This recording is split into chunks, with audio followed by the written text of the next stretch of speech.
Nagmaneho ka na ba sa kalsadang parang buhay ang dilim na pinapanood ka mula sa bawat sulok? Paano kung ang kargamentong dala mo ay hindi lamang bagay, kundi lihim na maaring baguhin ang mundo sa hamog at blizzard? Ang mga aninong nangangaso ay hindi palaging tao. Ang maaliwalas na roadside dinner ay maaaring isang nakamamatay na bitag, naghihintay na ibaba mo ang iyong pag-iingat. Kapag ginabayan ka ng teknolohiya sa maling landas, may sapat ka bang tapang na harapin ang nagtatago sa dilim? Kumusta sa lahat? Ngayong gabi, nakaupo tayo sa dilim. Ang tanging ilaw ay ang malabong ningning mula sa screen na tumatama sa inyong mga mukha. Isipin na nagmamaneho ka sa isang liblib na daan sa bundok. Ang blizzard ay umuungal sa labas, at ang mundo ay parang natutunaw sa makapal na puting ambon. Ang mga kwento ng mga sinumpang daan at mga anino na nangangaso sa gabi, totoo ba ang mga ito? Sinasabi ko, mas totoo ang mga ito kaysa sa inaakala natin. Kaya, bago ka masyadong maging komportable, maglaan ng sandali para i-like ang video at mag-subscribe. At mag-iwan ng komento para sabihin sa akin kung nasaan ka at anong oras na diyan. Ngayon, patayin ang ilaw, baka buksan ang bentilador para sa kaunting malambot na puting ingay. At simulan natin ang paglalakbay ngayong gabi na parang puting kurtina na nagpapalabo sa mga gilid ng mundo sa paligid ko. Matagal na akong nagmamaneho ng truck.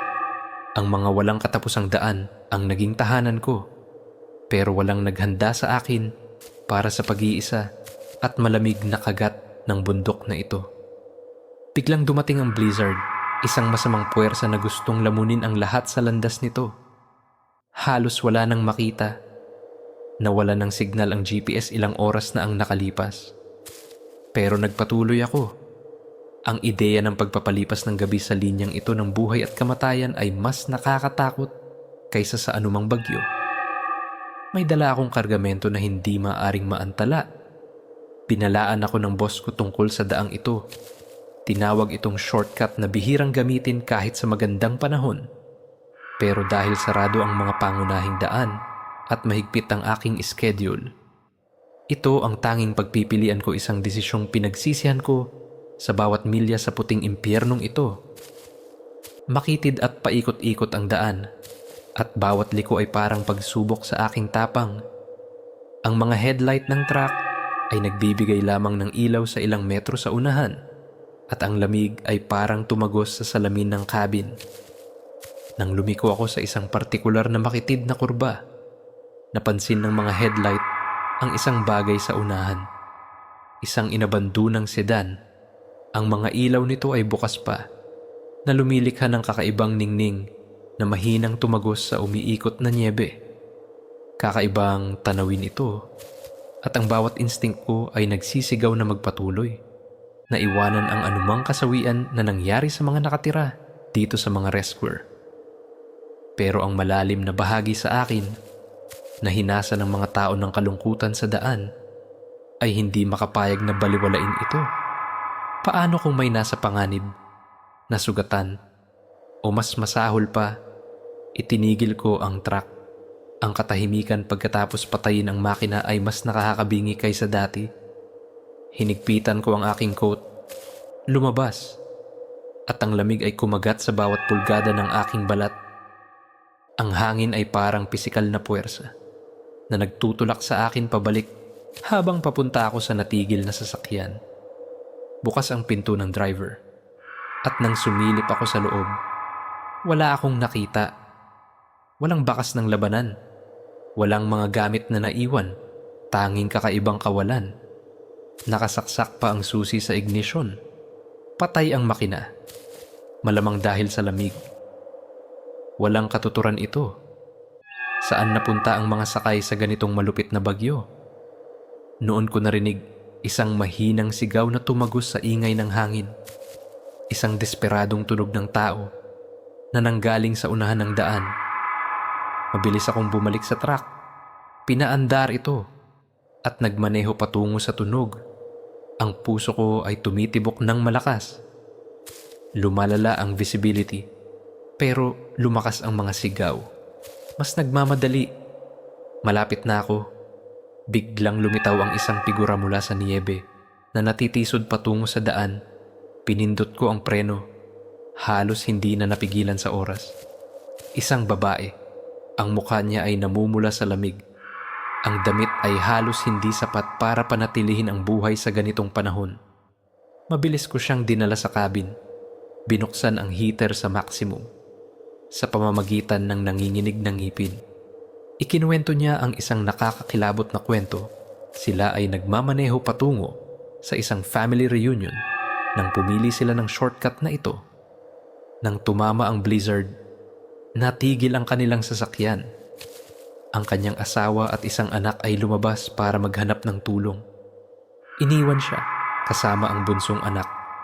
Nang hindi tumigil sa pag-iyak ang bata para sa kanyang ama, napilitan siyang sumunod. Pero naligaw siya sa bagyo. Ngayon, nandito siya. Pero ang kanyang pamilya ay nasa labas pa rin, kung saan man sa dilim. Hindi pa kami nakakapagdesisyon ng susunod na hakbang nang isang malakas na tunog laban sa gilid ng truck ang nagpagulat sa amin. Sinundan ito ng isa pa at isa pa ritmikong pagkatok na masyadong sinadya para sa bagyo. Tiningnan ko ang rear view mirror at sa maikling ningning ng mga taillight, nakita ko sila mga figurang halos hindi tao na gumagalaw sa bagyo na parang wala lang ito. Hindi kami nag-iisa at anumang nasa labas. Hindi lamang ito lumalaban para mabuhay sa bagyo. Nangangaso sila. Tumindig ang takot sa akin. Ang babae. Napansin ang aking tensyon. Idinikit ang mukha sa salamin. Ang mga mata niya ay lumaki sa takot sa paningin ng mga anino na pumalibot sa aming truck. Ang bagyo ay parang kasabwat nila na nagtatago ng kanilang galaw at intensyon. Alam ko na kailangan naming umalis.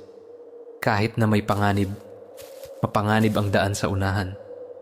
Pero ang manatili ay sigurado ng kamatayan mula sa bagyo o anumang nasa labas. Habang tumatakbo pa rin ang makina, inilipat ko sa drive.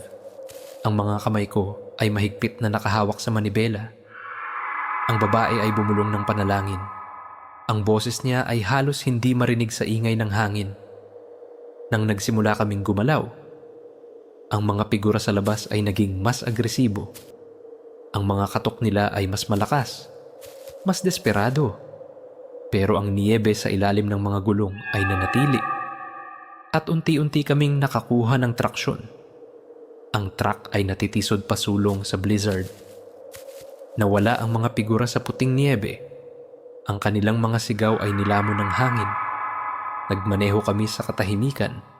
Ang tanging tunog ay ang dagundong ng makina at ang paminsan-minsang pagkabasag ng yelo sa ilalim ng mga gulong. Ang babae, nanginginig pa rin sa lamig, ay nagtanong na hinintay ko mula nang magkita kami. Sino sa palagay mo ang mga iyon? Ang boses niya ay nanginginig. Wala akong sagot. Kilala ang bundok sa mga alamat nito tungkol sa mga nawawalang manlalakbay at sinaunang espiritu na gumagala sa kagubatan. Pero lagi ko itong itinuring bilang mga kwento lamang. Ngayon, naharap sa hindi maipaliwanag, hindi na ako sigurado. Nang sumikat ang bukang liwayway, humupa ang bagyo, ang malalakas na hangin ay naging malumanay na bulong. Ang daan ay nagpakita ng kakaibang kagandahan. Sa unahan, kumikislap ang mga ilaw ng search and rescue, isang tanda ng pag-asa. Pagkatapos ng gabing puno ng takot, ang babae ay muling nakasama ang kanyang pamilya. Ang kanyang asawa at mga anak ay natagpuan ng isa pang koponan ilang oras bago. Nagyakapan resp, ang dagundong ng makina ay palaging kasama sa mga mahabang kalsada na dumadaan sa buong bansa. Nakadrive ako sa rutang ito ng mas maraming beses kaysa sa aking mabilang. Bawat biyahe ay naghahalo sa isa't isa sa isang blur ng aspalto at mga roadside dinner. Pero iba ang biyaheng ito. Nagsimula ito tulad ng iba. Ang araw ay sumisikat sa silangan habang ako ay umalis. Karaniwang kargamento, pamilyar na ruta, pero di nagtagal. Napagtanto ko na walang normal sa paglalakbay na ito. Sa hapon, nakita ko siya isang nag-iisang figura na nakatayo sa gilid ng kalsada. Ang hinlalaki ay nakaunat bilang tanda ng isang hitchhiker. Normal na hindi ako tumitigil. Iyon ang panuntunan ng karamihan sa mga truck driver. Isang pag-iingat sa isang mundong lalong hindi mahulaan. Pero may isang bagay sa kanya ang nagpabagal sa akin. Siguro ang kalungkutan na nagmumula sa kanya, na sumasalamin sa sarili kong kalungkutan. Sumakay siya sa cabin na may isang tango ng pasasalamat. Ibinaba ang isang luma na backpack sa kanyang paanan. Mas bata siya kaysa sa una kong inakala. Pero ang kanyang mukha ay masyadong matanda para sa kanyang edad. Minarkahan ng pagod na nagsasalita ng mga mahirap na panahon. Tom ang pangalan ko, sabi niya. Iniabot ang kanyang kamay. Ipinakilala ko rin ang sarili ko.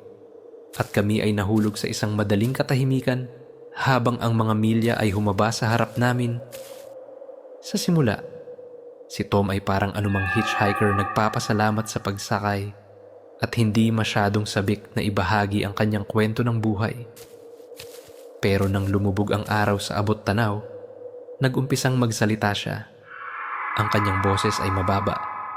Bawat salita ay sinusukat na parang tinutimbang ang halaga ng bawat pag-amin.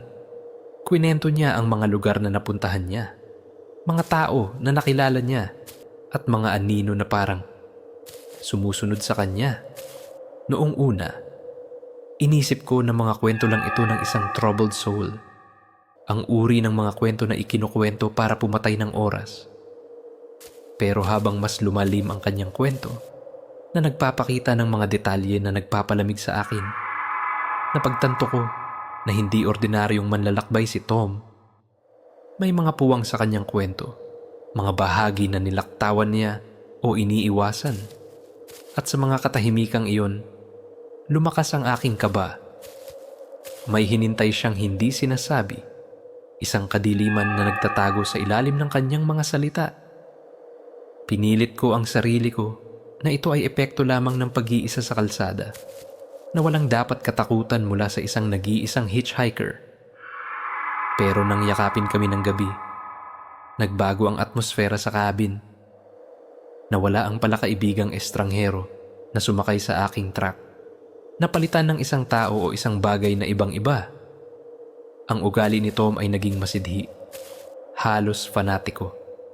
Nagsalita siya tungkol sa isang kapalaran na naghihintay sa kanya, isang layunin na nagtutulak sa kanya, at mga sakripisyo na kailangang gawin para sa kanyang mga layunin.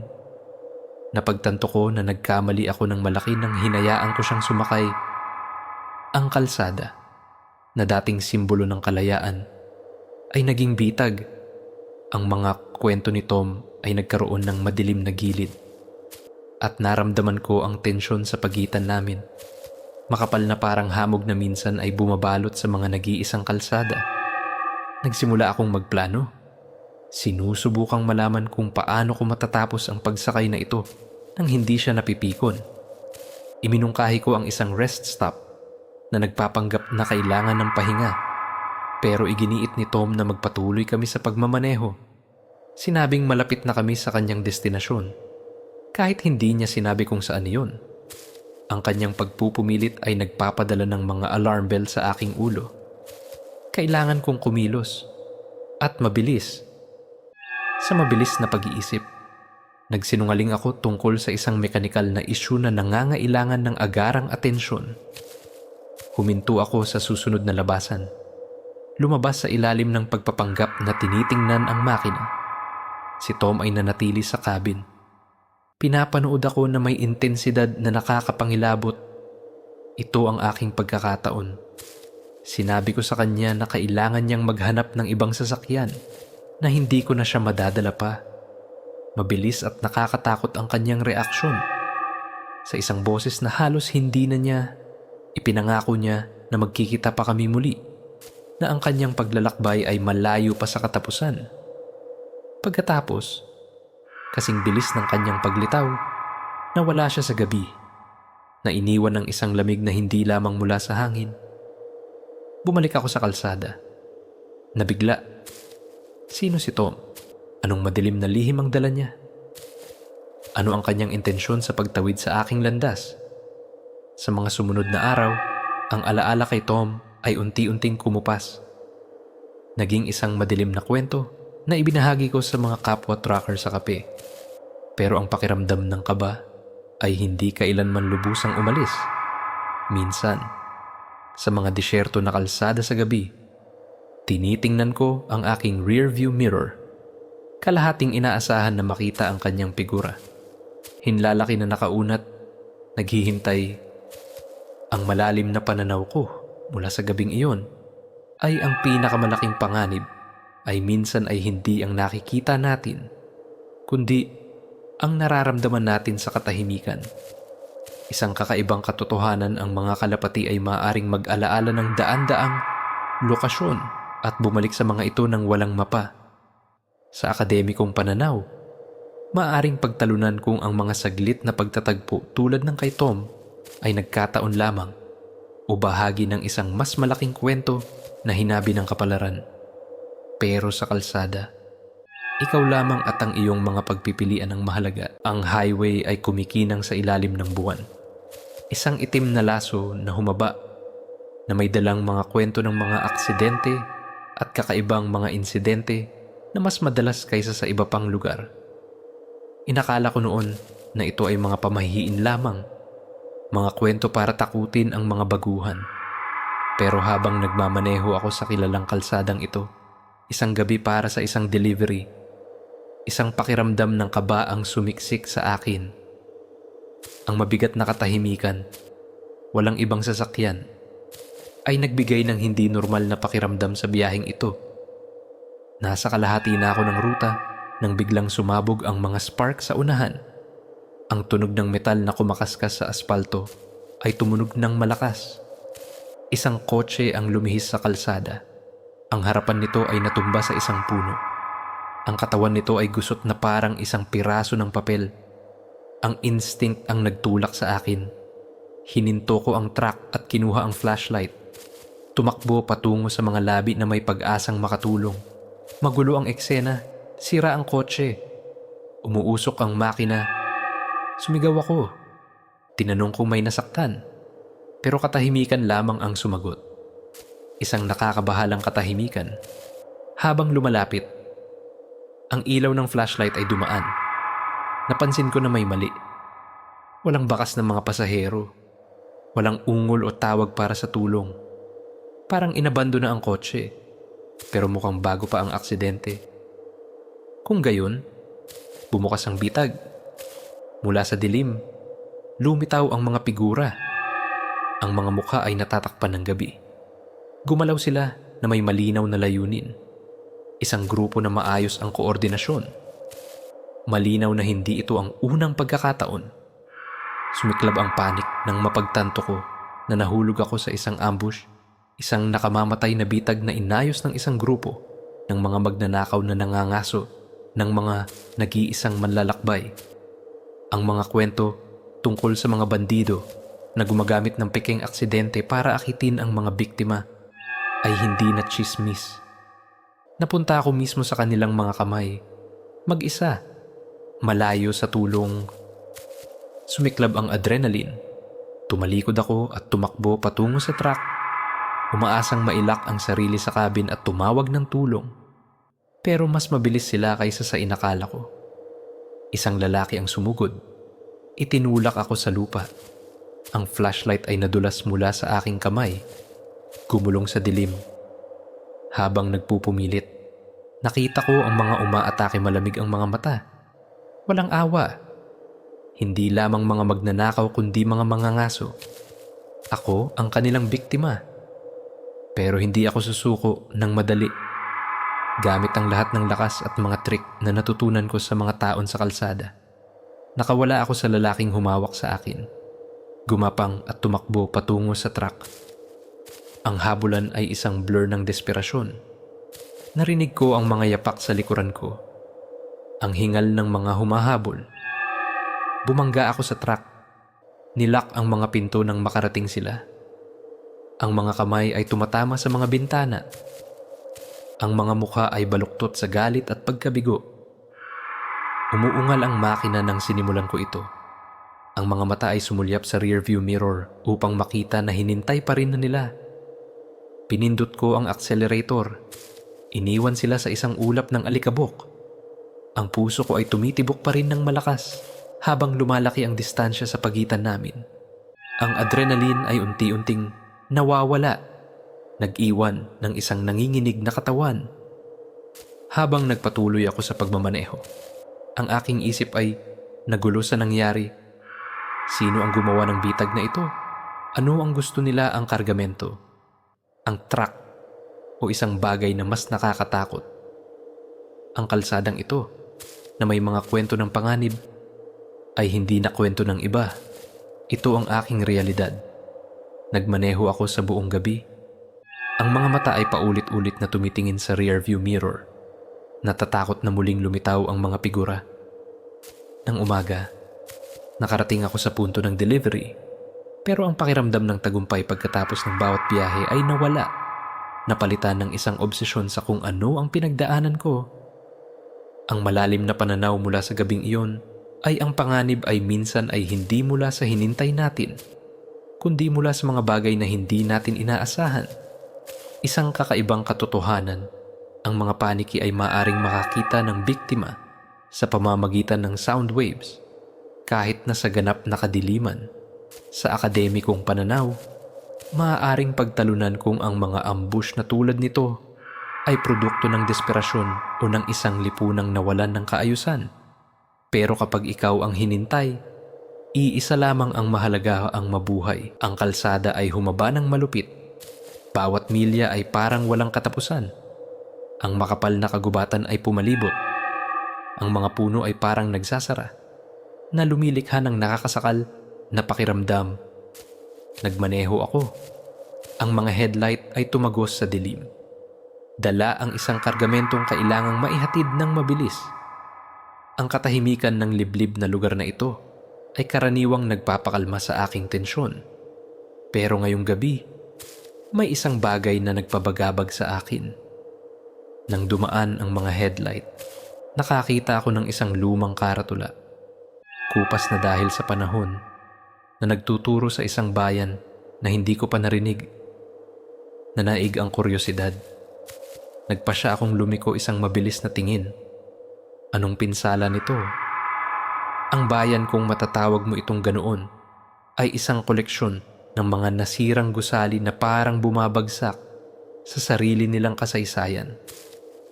Ang katahimikan ay nakakabigat, tumutulak sa aking mga tainga na parang pisikal na puwersa.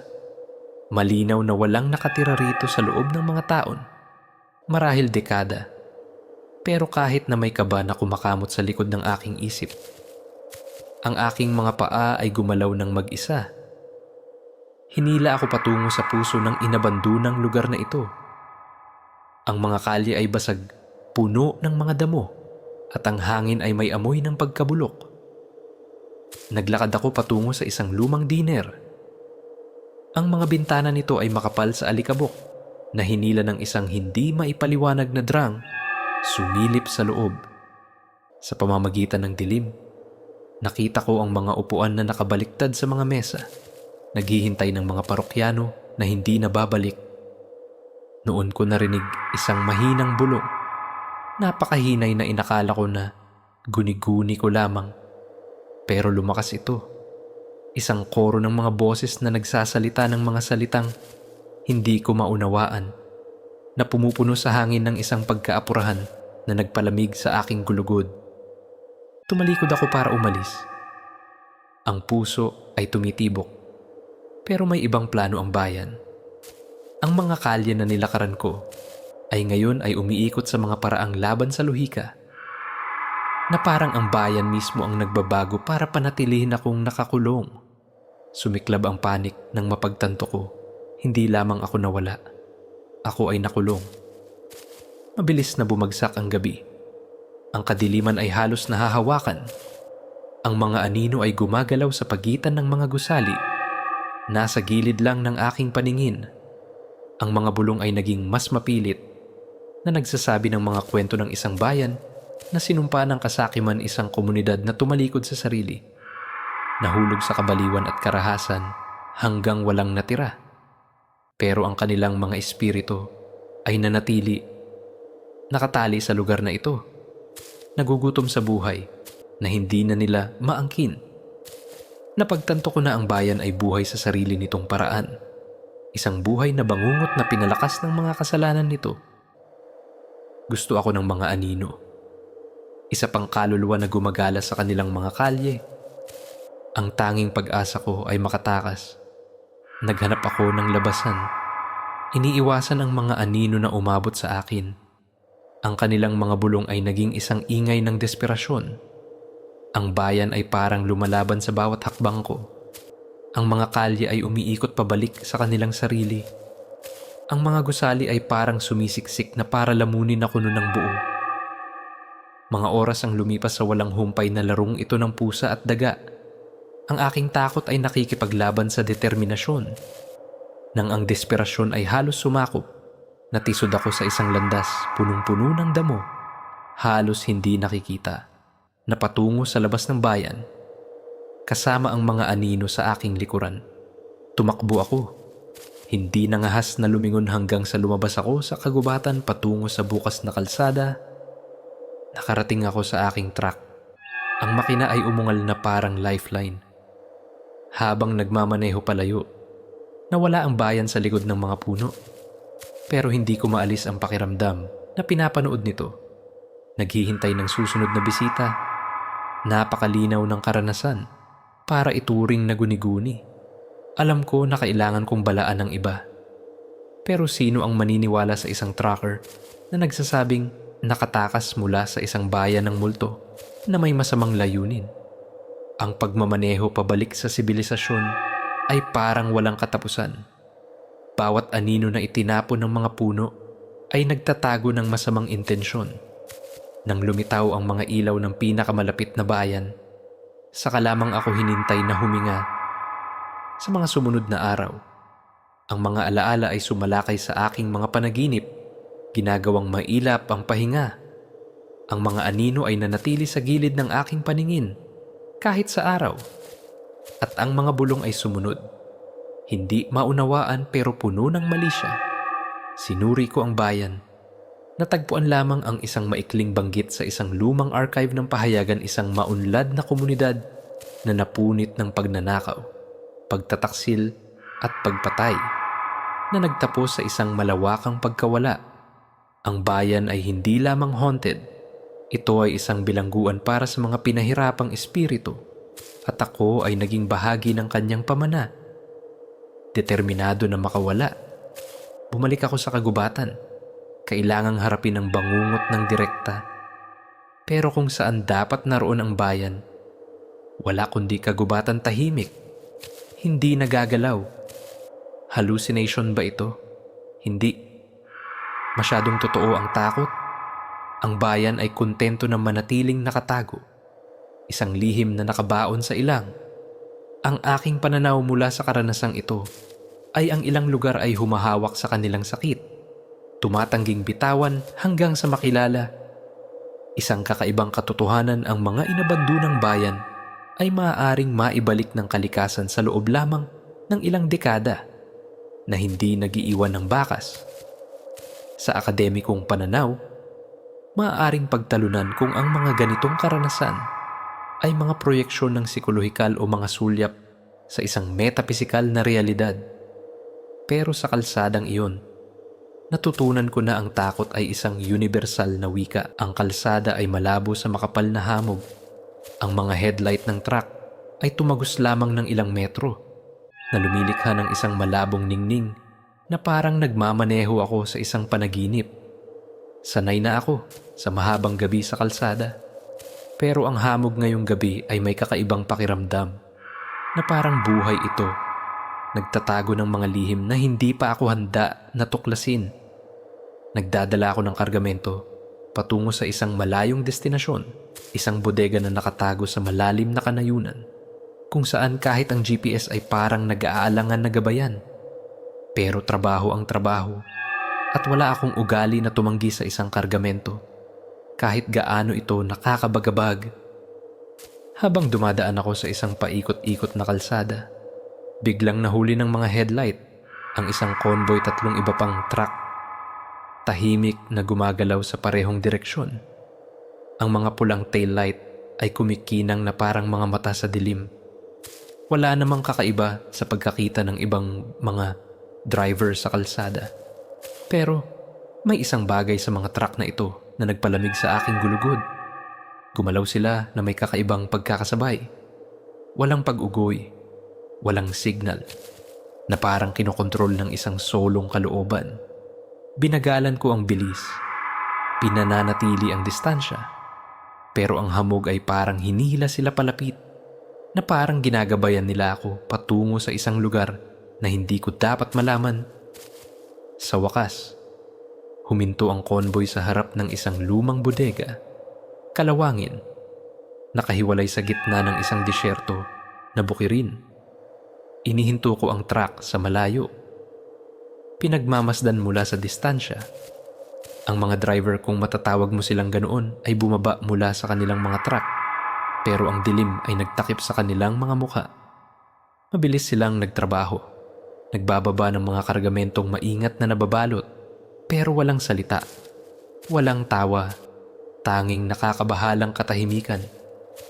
Sa kuryosidad at kaunting katapangan, lumusot ako mula sa truck, lumapit upang makita ng malinaw. Ang mga kargamentong ibinababa nila ay hindi katulad ng anumang ordinaryong kargamento. Naglalabas sila ng mahinang ningning, na parang naglalaman ng isang bagay na hindi kabilang sa mundong ito. Nang lumapit ako, isa sa mga driver ay lumingon, at nakita ko ang kanyang mga mata walang laman, na parang dalawang malalim na hukay. Natigil ang aking puso sa isang segundo. Hindi ito mga tao, o hindi na mga tao. Mabilis akong umatras, pero natisod ang aking paa sa isang piraso ng metal sa lupa, na lumikha ng isang tunog na umalingaw-ngaw sa tahimik na espasyo. Huminto ang mga figura. Ang kanilang mga ulo ay sabay na tumagilid, na parang nakikinig. Ang hamog ay parang lumakas, bumabalot sa akin. Pinapabagal ang bawat galaw. Tumakbo ako pabalik sa truck. Ang puso ay tumitibok ng malakas. Pakiramdam na ang buong bodega ay nabuhay. Ang mga kalawangin na pader ay umuungol na, parang paghinga. Tumalon ako sa cabin, pinaandar ang makina, at tumakas. Hindi nangahas na lumingon. Sa rearview mirror, nakita ko ang mga figura na nakatayo ng hindi gumagalaw. Pinapanood ako. Ang liwanag mula sa kanilang kargamento ay kumikislap sa hamog. Ang kalsada sa unahan ay parang walang katapusan, at hindi ko maalis ang pakiramdam na ang convoy na iyon ay nasa likuran pa rin, naghihintay. Nang makarating ako sa punto ng delivery kinabukasan, sinuri ko ang aking kargamento, mga ordinaryong kahon lamang. Walang kakaiba, pero hindi ko mabura ang alaala ng kakaibang liwanag at mga figurang hindi kabilang sa lupa. Sa mga sumunod na gabi, narinig ko ang mga bulong sa aking mga panaginip, hindi mga salita, kundi mga tunog ng hamog, ng metal, at ng mga bagay na hindi dapat umiiral. Nagsimula akong iwasan ang mga kalsadang puno ng hamog. Pero ang pakiramdam ng pagsubaybay ay hindi kailanman umalis. Naghanap ako ng impormasyon tungkol sa lugar na iyon. Narinig ang mga kwento mula sa ibang mga driver tungkol sa isang convoy ng multo. Mga truck na hindi kailanman humihinto. Nagdadala ng mga bagay na walang nagtatanong. Walang nakakaalam kung saan sila nanggaling. Pero sumasang-ayon ang lahat ang makatagpo sa kanila ay masamang tanda. Ang malalim na pananaw mula sa gabing iyon ay ang mga nakikita natin ay minsan ay ibabaw lamang ng isang mas malalim na katotohanan. Isang katotohanan na tumatanggi ang ating isip na tanggapin. Isang kakaibang katotohanan, ang hamog ay maaaring magbaluktot ng tunog na ginagawang parang nanggaling ang mga boses mula sa lahat ng direksyon ng sabay-sabay. Sa akademikong pananaw, maaaring pagtalunan kung ang mga ganitong penomena ay produkto ng imahinasyon o mga pagpapakita ng ibang realidad. Pero sa gitna ng hamog, iisa lamang ang mahalaga makatakas. Bago ka nito lamunin, ang kalsada ay humaba sa harap ko. Umaalon sa ilalim ng maputlang buwan, pero ang isip ko ay wala roon. Nasa kargamento ito na dala ko isang bagay na kakaiba, nakabalot sa mga kahoy na kahon na mahigpit na nakasara. Walang label, walang papeles, tanging mahigpit na utos mula sa boss. Huwag buksan, huwag magtanong, ihatid lang. Hindi ako ang tipo na mausisa, pero may isang bagay sa mga kahong ito na nagpapabagabag sa akin. Kakaibang mabigat ang mga ito. At minsan, kapag huminto ako para magpahinga, naririnig ko ang mga tunog mahihinang sibol na parang ang nasa loob ay buhay. Ang biyaheng ito ay dinala ko sa isang liblib na kapatagan, kung saan ang mga bukirin ay humaba ng walang katapusan na naputol lamang ng mga nag-iisang puno. Sa gabing iyon, malinaw ang langit, pero mabigat ang hangin, na parang may naghihintay na bagyo sa labas ng paningin. Nang makarating ako sa isang lumang checkpoint na inabandona, nagpasya akong huminto para tingnan ang mga strap ng kargamento. Nang bumaba ako mula sa cabin, napansin ko na ang isa sa mga kahon ay gumalaw, na parang ito mismo ang lumipat. Hinila ko ang tarpaulin at ang liwanag ng buwan ay tumama sa isang rebulto, isang sinaunang figura ng tao. Inukit mula sa makintab na itim na bato. Ang mga mata nito ay walang laman na tumitig sa akin. Hindi ito malaki, pero ang pakiramdam na dulot nito ay nagpapatakbo sa akin. Hindi pa ako nakakapag-react nang biglang umihip ang malamig na hangin na may dalang bulong na walang malinaw na pinagmulan. Hindi ito hangin, kundi isang boses, mababa at humaba, na parang tinutawag ang pangalan ko. Mabilis kong isinara ang tarpaulin. Ang puso ay tumitibok. Pero nang bumalik ako sa cabin, ang mga headlight ng truck ay kumikislap. Kahit hindi ko hinintay ang switch. Pinilit ko ang sarili ko na problema lang ito sa kuryente. Pero sa kaibuturan, alam ko ang higit pa. Ang rebultong iyon ay hindi lamang isang bagay. May dala itong kapangyarihan. Isang bagay na hindi ko dapat malaman. Nagpatuloy ako sa pagmamaneho. Pero naging kakaiba ang lahat.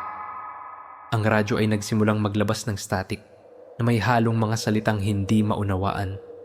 Kahit na matagal ko nang pinatay ito. Ang rear view mirror ay nagpapakita ng mga malabong figura. Pero nang lumingon ako, wala kundi dilim. Ang rebulto, kahit natatakpan, ay parang naroon sa cabin. Isang hindi nakikitang pasahero. Naramdaman ko na pinapanood niya ako. Hinintay. Naghihintay ng isang bagay. Sa gabing iyon, huminto ako sa isang walang laman na parking lot. Hindi na kaya ang pakiramdam ng pagsubaybay. Nagpasya akong suriin muli ang kargamento. Umaasang makahanap ng clue tungkol sa dinadala ko.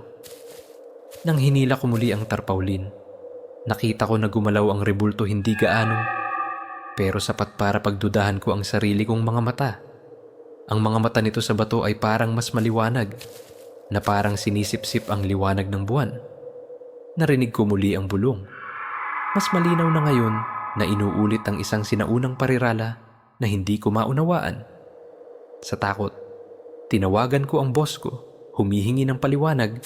Tumawa lamang siya ng tuyo.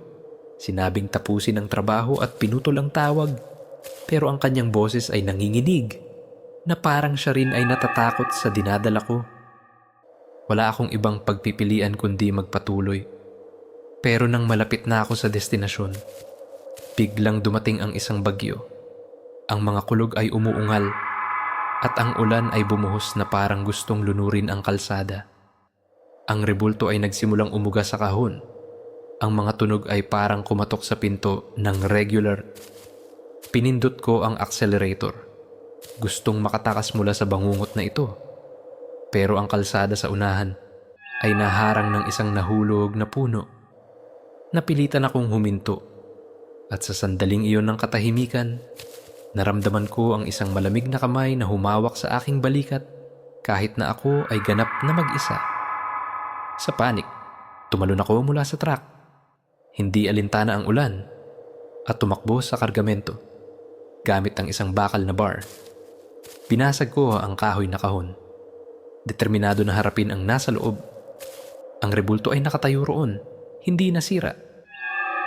Pero ngayon ay parang mas buhay. Ang mga mata sa bato ay kumikinang na parang tumutuya sa akin. Itinulak ko ito sa lupa at nang ito ay mabasag, isang nakakasilaw na liwanag ang sumiklab. Kasabay ng isang sigaw na hindi kabilang sa mundo. Huminto ang bagyo kaagad na parang hindi ito nangyari. At ang rebulto ay naging isang bunton ng mga durog na bato. Inihatid ko ang natitirang kargamento. Hindi binanggit ang tungkol sa rebulto. Pero mula noon, iniiwasan ko ang mga misteryosong kargamento. Ang malalim na pananaw mula sa gabing iyon ay ang mga bagay na dinadala natin ay minsan ay maaaring magdala sa atin patungo sa mga lugar na hindi dapat puntahan ng sinuman. Isang kakaibang katotohanan ang obsidian. Ang batong ginamit sa rebulto ay dating ginagamit sa mga sinaunang ritual dahil pinaniniwalaan na naglalaman ito ng mga kaluluwa. Sa akademikong pananaw, maaaring pagtalunan kung ang mga ganitong penomena ay psikolohikal o sobrenatural. Pero kapag naramdaman mo ang hininga ng kasamaan sa iyong batok, walang saysay ang mga teorya. Sa gabing iyon, dinala ako ng kalsada sa isang roadside diner. Ang kumikislap na neon sign ay umaakit sa gitna ng disyerto. Pagkatapos ng maraming oras ng pagmamaneho, ang gutom at pagod ay nagpahirap sa akin na labanan ang tukso. Ang diner ay parang daan-daang iba pang napuntahan ko. Isang maaliwalas na lugar na may amoy ng nasunog na kape at tunog ng naglulutong grill. Inihinto ko ang truck, pumasok, at ang maliit na kampana ay tumunog ng bumukas ang pinto.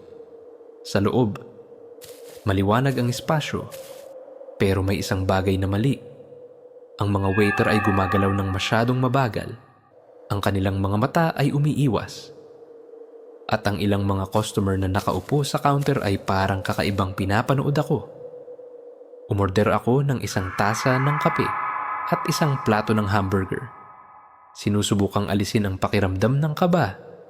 Ang waiter, isang babaeng nasa katanghaliang gulang na may pilit na ngiti.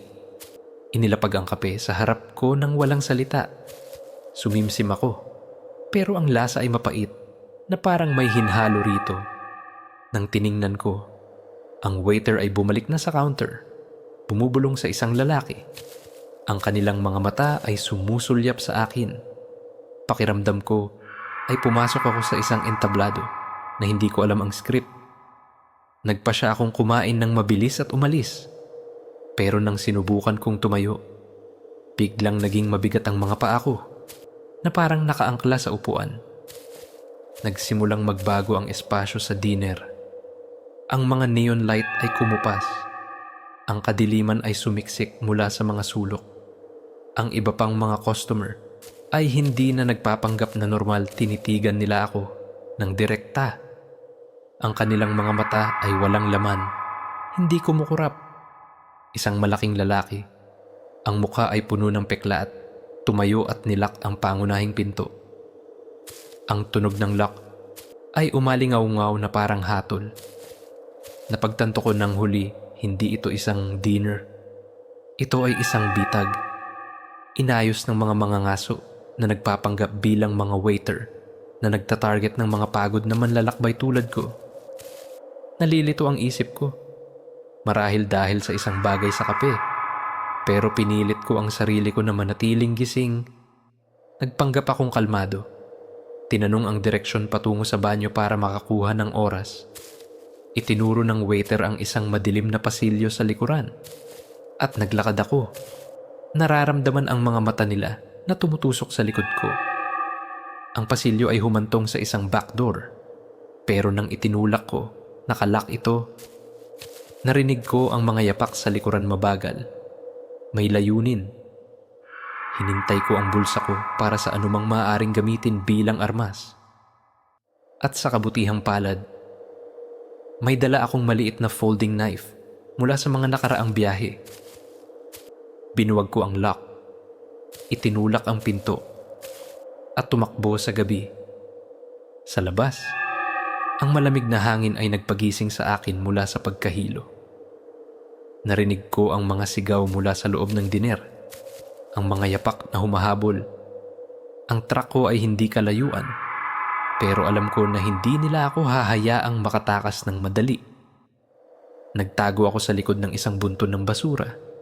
Hinintay ang paghinga habang ang mga figura ay dumaan. May hawak na flashlight at kutsilyo.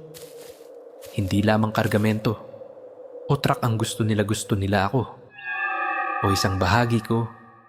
Nang lumayo sila, tumakbo ako patungo sa truck, tumalon sa cabin, at pinaandar ang makina. Ang mga headlight ay nag-ilaw sa isang grupo ng mga tao na humarang sa kalsada sa unahan. Pero hindi ako nagdalawang isip. Pinindot ko ang accelerator. Pinilit silang maghiwa-hiwalay at tumakas. Iniwan ang dagundong ng makina at alikabok sa likuran. Habang nagmamaneho ako sa gabi, ang adrenaline ay unti-unting nawala. Napalitan ng matagal na takot. Ano ang dinner na iyon? Isang pugad ng mga magnanakaw? O isang bagay na mas madilim? Narinig ko ang mga kwento mula sa ibang mga driver tungkol sa mga ganitong lugar. Mga lugar na umaakit sa iyo ng kaginhawahan para lang hilahin ka sa isang bangungot. Hindi na ako bumalik sa kalsadang iyon, pero ang alaala ng kanilang mga walang laman na mata ay nanatiling nakakabagabag sa akin. Mas maingat ko nang sinuri ang aking kape mula noon at palaging nasa bulsa ko ang folding knife. Ang malalim na pananaw mula sa gabing iyon ay ang kaginhawahan na hinintay natin ay minsan ay isang maskara para sa panganib. Isang kakaibang katotohanan ng ilang uri ng gagamba ay gumagawa ng mga web na nagpapanggap bilang biktima upang akitin ang ibang mga mangangaso. Sa akademikong pananaw, maaaring pagtalunan kung ang mga lugar tulad ng diner na ito ay produkto ng organisadong krimen o isang mas komplikadong penomenong panlipunan. Pero kapag ikaw ang nahuli sa bitag, iisa lamang ang mahalaga makatakas bago maging huli. Ang kalsada ay humantong sa akin sa crossroads. Isang maliit na bayan na nasa sangandaan ng 2 liblib na highway, kung saan ang mga ilaw sa kalye ay malabo at ang mga lumang tindahan ay parang lumulubog sa limot. Balak ko lang huminto para magpagasolina at magpahinga ng kaunti. Pero pagkababa ko sa bayan, naramdaman ko ang isang tensyon sa hangin na parang ang buong bayan ay hinintay ang paghinga. Ang mga lokal ay tiningnan ako ng may pag-iingat. Bumubulong sa isa't isa habang pumasok ako sa isang gas station na may convenience store. Hindi ako ang tipo na madaling matakot, pero may isang bagay sa crossroads na nagpabagabag sa akin na gusto ko nang umalis agad. Habang nagpapagasolina ako, isang malakas na pagsabog ang narinig mula sa sentro ng bayan. Sinundan ng mga sigaw at tunog ng nabasag na salamin. Tumingala ako. Nakita ang usok na tumataas mula sa isang gusali na ilang bloke ang layo. Sinasabi ng instinct ko na sumakay sa truck at umalis. Pero bago ako makagawa ng anuman, isang grupo ng mga tao ang tumakbo patungo sa gas station. Ang mga mukha nila ay puno ng panik. Sumigaw sila tungkol sa isang salungatan 2 grupo sa bayan na matagal nang nag-aagawan ng kontrol sa crossroads ay sumiklab na sa karahasan. Isang dumadaan lang na driver ako, pero ngayon ay nakulong ako sa gitna ng isang digmaan na hindi ko naiintindihan. Isang lalaki, ang muka ay puno ng pawis at dugo. Hinintay ang damit ko. Nakikiusap na isakay ko siya palayo sa bayan. Bago ako makasagot, lumitaw ang isa pang grupo mula sa kabilang direksyon. Armado ng mga baseball bat at kutsilyo. Hindi sila ordinaryong tao, mga mandirigma sila sa isang digmaan para sa teritoryo. At ako ay isang hindi sinasadyang dayuhan. Itinulak ko ang lalaki at tumakbo patungo sa truck, pero isang bala ang dumaan. Tumama sa tangke ng gasolina malapit sa akin na nagpabagsak sa akin sa lupa. Ang mga putok ng baril ay umaling-aungaw sa paligid at napagtanto ko na hindi lamang ako isang dumadaan, ako ay isang target.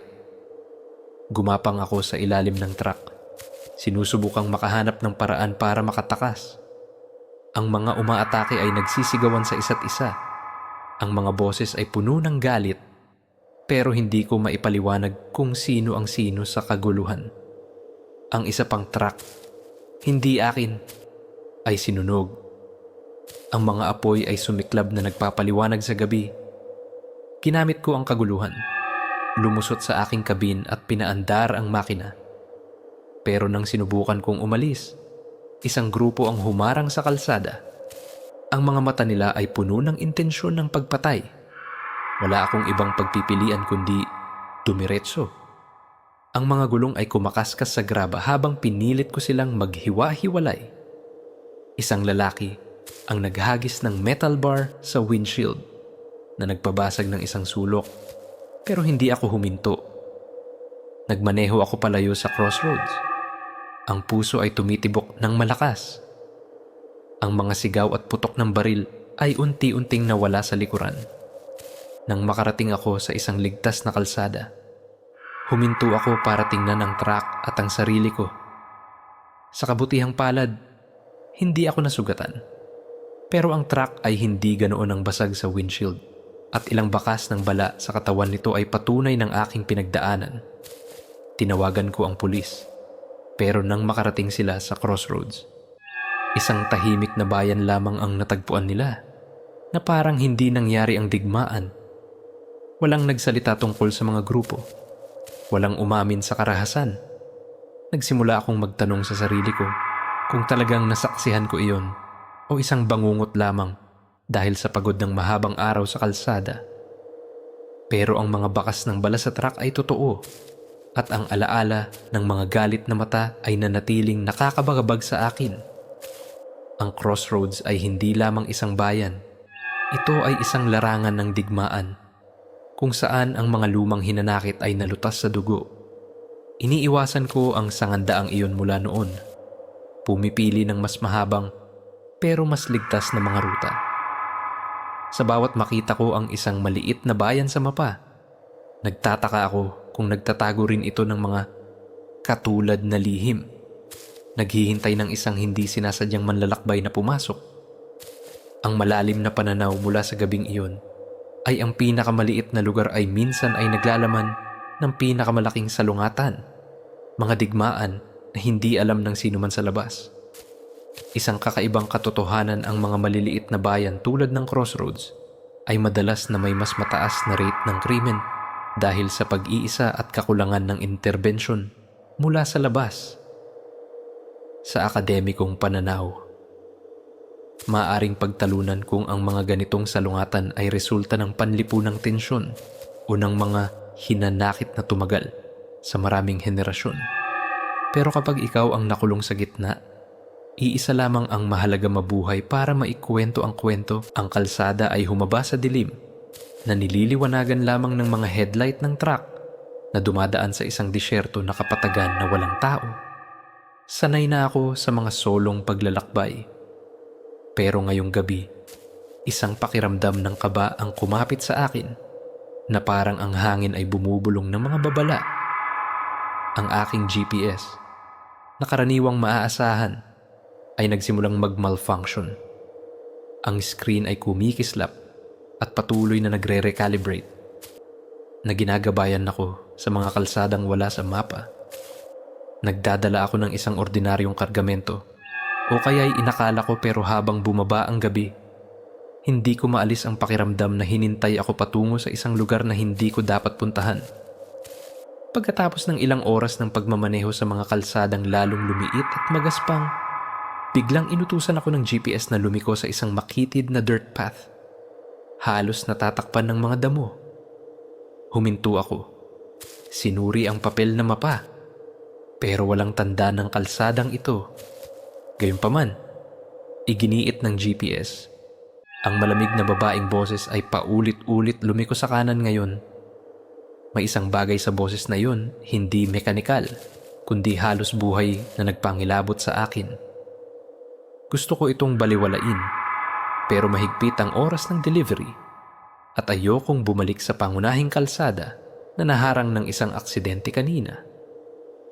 Sa kaunting pag-aalinlangan, lumiko ako sa dirt path. Ang mga gulong ay kumakaskas sa lupa na lumilikha ng mga tunog sa katahimikan. Naging kakaiba ang kalsada. Ang mga puno ay nagsiksikan. Ang mga sanga ay kumakaskas sa katawan ng truck na parang gustong pigilan ako. Ang GPS ay hindi na nagpapakita ng mapa, tanging isang umiikot na araw na parang hindi alam kung nasaan ako. Noon ko narinig isang tunog mula sa malayo. Hindi hayop o hangin, kundi mga yapak, mabigat at sabay-sabay, na parang isang grupo ng mga tao na gumagalaw sa dilim.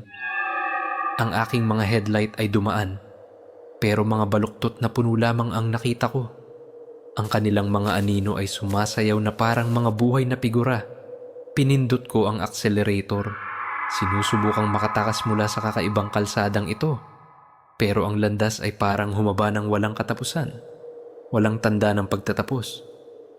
Biglang sumigaw ang GPS na karating ka na sa destinasyon. Mabilis akong nagpreno. Tumingin sa paligid. Walang bodega. Walang delivery point. Tanging isang clearing sa gitna ng kagubatan. Napalibutan ng mga batong nakahanay sa isang bilog. Na parang isang sinaunang ritual. Pinatay ko ang makina. At ang katahimikan ay bumalot. Naputol lamang ng mga yapak. Ngayon ay mas malapit na. Binuksan ko ang mga headlight sa maximum at sa liwanag. Nakita ko sila mga figurang hindi malinaw. Gumagalaw ng sapat na mabilis upang maiwasan ang liwanag. Hindi sila mga tao o kung sila man dati. Ngayon ay ibang bagay na ang puso ko ay tumitibok ng malakas nang napagtanto ko. Na hindi lamang ako nawala, hinintay ako. Pinaandar ko ang truck, pero hindi umandar ang makina. Ang mga yapak ay lumapit. Ngayon ay may kasamang mga bulong. Isang wika na hindi ko naiintindihan, pero puno ng mali siya. Sa desperasyon, binuksan ko ang pinto ng kabin at tumakbo sa kagubatan. Umaasang makahanap ng labasan. Ang mga figura ay humabol. Mas mabilis kaysa sa inakala ko. Gumagalaw sa mga puno na parang bahagi sila ng kagubatan. Natisod ako. Bumagsak sa lupa. Pero ang mga bulong ay tumigil. At ang mga figura ay nawala. Nakahiga ako roon, humihingal. Hanggang sa sumikat ang bukang liwayway na nagpapakita ng isang dirt road na humantong sa pangunahing highway. Bumalik ako sa truck. At kakaiba, umandar ito kaagad na parang walang problema. Habang nagmamaneho palayo, bumalik sa normal ang GPS. Ginagabayan ako sa tunay na destinasyon, isang bodega na ilang milya ang layo. Inihatid ko ang kargamento. Hindi binanggit ang tungkol sa gabing iyon. Pero hindi ko mabura ang pakiramdam na hinintay ako. Hindi ng teknolohiya, kundi ng isang bagay na mas sinauna. Nakatago sa dilim. Mula noon, palagi akong may dalang papel na mapa. Hindi na nagtitiwala sa GPS. Ang mga figurang yun, anuman ang mga yun, ay nasa labas pa rin. Naghihintay ng susunod na maliligaw sa kanilang teritoryo. Ang malalim na pananaw mula sa gabing iyon ay ang teknolohiyang hinintay natin ay minsan ay nagdadala sa atin sa mga lugar na sinasabi ng ating instinct na iwasan. Isang kakaibang katotohanan, ang GPS ay maaaring maistorbo ng mga natural na magnetic field na nagdudulot ng maling direksyon sa mga user. Sa akademikong pananaw, maaaring pagtalunan kung ang mga ganitong karanasan ay dahil sa technological na error o intervention ng mga sobrenatural na puwersa. Pero kapag ikaw ay nakulong sa kagubatan na may mga hindi nakikitang mga ngaso, walang saysay ang mga teorya. Ang huling kalsada ng paglalakbay na ito ay humantong sa akin sa isang disyerto na industrial na lugar, kung saan ang mga inabandonang pabrika ay nakatayo na parang mga balangkas ng bakal sa ilalim ng buwan. Napakarami na ang pinagdaanan ko sa mga kalsadang ito, mga multo, mga mangangaso, at mga misteryo na nagpabagabag sa aking katinuan. Pero ang kargamentong ito, ang huling sa serye ng mga kakaibang pangyayari, ang nagpaharap sa akin sa katotohanan tungkol sa mga dinadala ko sa lahat ng panahong ito. Ang kargamentong ito ay inilarawan bilang sensitive, pero walang tiyak na detalye. Tanging isang address at babala. Huwag maantala.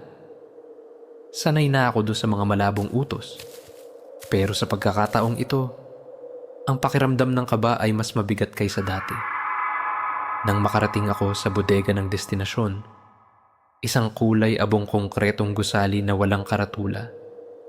Napagtanto ko na hindi ito katulad ng ibang delivery point. Walang mga manggagawa. Walang ilaw mula sa opisina. Tanging isang malaking pintuan ng bakal, bahagyang nakabukas, na parang inaanyayahan akong pumasok. Sinuri ko ang kargamento, mga metal na kahon na mahigpit na nakasil, malamig sa paghipo, na parang naglalaman ng isang bagay na hindi kabilang sa mundong ito. Habang ibinababa ko ang kargamento, isang tunog mula sa loob ng bodega ang nagpatigil sa akin, isang sibol ng metal na parang isang malaking makina ang nagsisimula. Pumasok ako sa bodega. May hawak na flashlight at natuklasan ng isang silid na puno ng kakaibang kagamitan, mga makinang kumikislap ng asul na liwanag. Mga screen na nagpapakita ng mga chart na hindi ko naiintindihan. Sa gitna ay isang malaking aparato, parang isang reaktor, na naglalabas ng mahinang ungol na nagpa-vibrate sa aking mga buto. Isang lalaki ang lumitaw mula sa dilim, nakasuot ng puting lab coat. Ang mga mata ay matalim at malamig. Hindi siya nagpakilala. Tinanong lamang kung dinala ko na ang device. Tumango ako. Itinuro ang mga kahon, pero nang binuksan niya ang isa, nakita ko ang nasa loob isang kumikinang na energy core. Naglalabas ng hindi natural na liwanag na parang buhay. Ipinaliwanag ng lalaki. Ang boses ay pantay na parang memorisado, na dinala ko ang isang eksperimental na teknolohiya. Isang bagay na maaaring baguhin ang mundo o sirain ito. Nagsalita siya tungkol sa walang limitasyong enerhiya at mga tagumpay. Pero panganib lamang ang narinig ko. Gusto kong umalis, pero hinintay niya ang daan. Hiniling na pirmahan ko ang isang non-disclosure agreement. Nang tumanggi ako, dumilim ang kanyang mga mata at narinig ko ang mga yapak mula sa likuran, mga iba pa. Marahil mga guwardiya na lumalapit. Hindi ako naghintay pa. Itinulak ko siya. Tumakbo pabalik sa truck at tumakas. Iniwan ang kargamento sa bodega. Habang nagmamaneho ako sa gabi, naramdaman ko ang kaginhawahan, pero mabigat din. Ang dinala ko ay hindi lamang kargamento, bahagi ito ng isang bagay na mas malaki, mas mapanganib. At ako ay hindi sinasadyang naging bahagi ng kadena. Hindi na ako bumalik sa bodegang iyon, pero alam ko na hahanapin nila ako kung magsasalita ako. Sa mga sumunod na araw, nabuhay ako sa takot na sinusubaybayan. Bawat kakaibang kotse sa kalsada ay maaaring tanda ng gulo. Binago ko ang mga ruta. Iniiwasan ang mga kargamentong hindi malinaw ang pinagmulan. Pero ang alaala ng kakaibang liwanag mula sa energy core ay nanatiling nakakabagabag sa akin, na parang paalala na hinintay ko ang isang bagay na hindi dapat umiiral. Ngayon, habang ikinukwento ko ito, bumagal ang boses ko na parang bumubulong sa dilim. Ang mga kalsadang nilakbay ko ay hindi lamang aspalto at lupa, mga landas. Ang mga ito patungo sa mga misteryo, takot, at minsan, mga katotohanang ayaw nating harapin. Pero nabuhay ako, at narito ako, nagbabahagi sa inyo. Umaasang mag-iingat kayo sa sarili ninyong mga kalsada. Magpahinga, ipikit ang mga mata, at hayaang yakapin kayo ng dilim. Pero tandaan, palaging bantayan ang mga nagtatago sa labas ng liwanag. Ang malalim na pananaw mula sa gabing iyon ay ang pinakamapanganib na katotohanan ay minsan ay hindi sa nakikita natin, kundi sa mga hinintay natin ng hindi sinasadya. Isang kakaibang katotohanan, ang mga nuclear reactor ay maaaring maglabas ng Cherenkov radiation. Isang kakaibang asul na ningning kapag ang mga particle ay gumagalaw ng mas mabilis kaysa sa liwanag sa tubig. Sa akademikong pananaw, maaaring pagtalunan kung ang mga teknolohiyang tulad nito ay tuktok ng agham o pintuan patungo sa sakuna. Pero kapag nakatayo ka sa harap nito, isa lamang ang mahalaga makatakas at mabuhay. Ang mga kalsadang nilakbay ko ay hindi lamang pisikal na mga paglalakbay, kundi mga paglalakbay sa hindi alam, mula sa nakakakilabot na blizzard sa Mountain Pass, kung saan mga anino ang nanghuli sa akin sa dilim, hanggang sa hitchhiker na may madilim na lihim. Bawat karanasan ay nag-iwan ng hindi maburang bakas sa akin. Hinintay ko ang mga nakamamatay na bitag mula sa isang ambush sa highway hanggang sa isang roadside diner kung saan ang kaginhawahan ay naging maskara ng panganib, isang bayan ng multo, isang konboy ng mga multo, at isang sinaunang rebulto na puno ng kapangyarihan ang nagpabagabag sa akin sa hangganan ng realidad at sobrenatural. Ginabayan ako ng GPS sa isang nakakatakot na kagubatan kung saan mga hindi nakikitang mga ngaso ang naghintay. At sa wakas, natuklasan ko na ang kargamentong dinala ko ay isang mapanganib na teknolohiya na maaaring baguhin o sirain ang mundo. Ang bawat kwento ay paalala na ang kalsada ay hindi lamang lugar na dinadaanan, kundi lugar kung saan nagtatago ang mga misteryo at takot, naghihintay ng mga hindi sinasadyang manlalakbay. Ngayon, habang ikinukwento ko, lumalambot ang boses ko na parang bumubulong sa dilim. Itinuro sa akin ng mga karanasang ito na ang pag-survive ay hindi lamang pisikal, kundi tungkol sa pagpapanatili ng katinuan sa harap ng hindi maipaliwanag.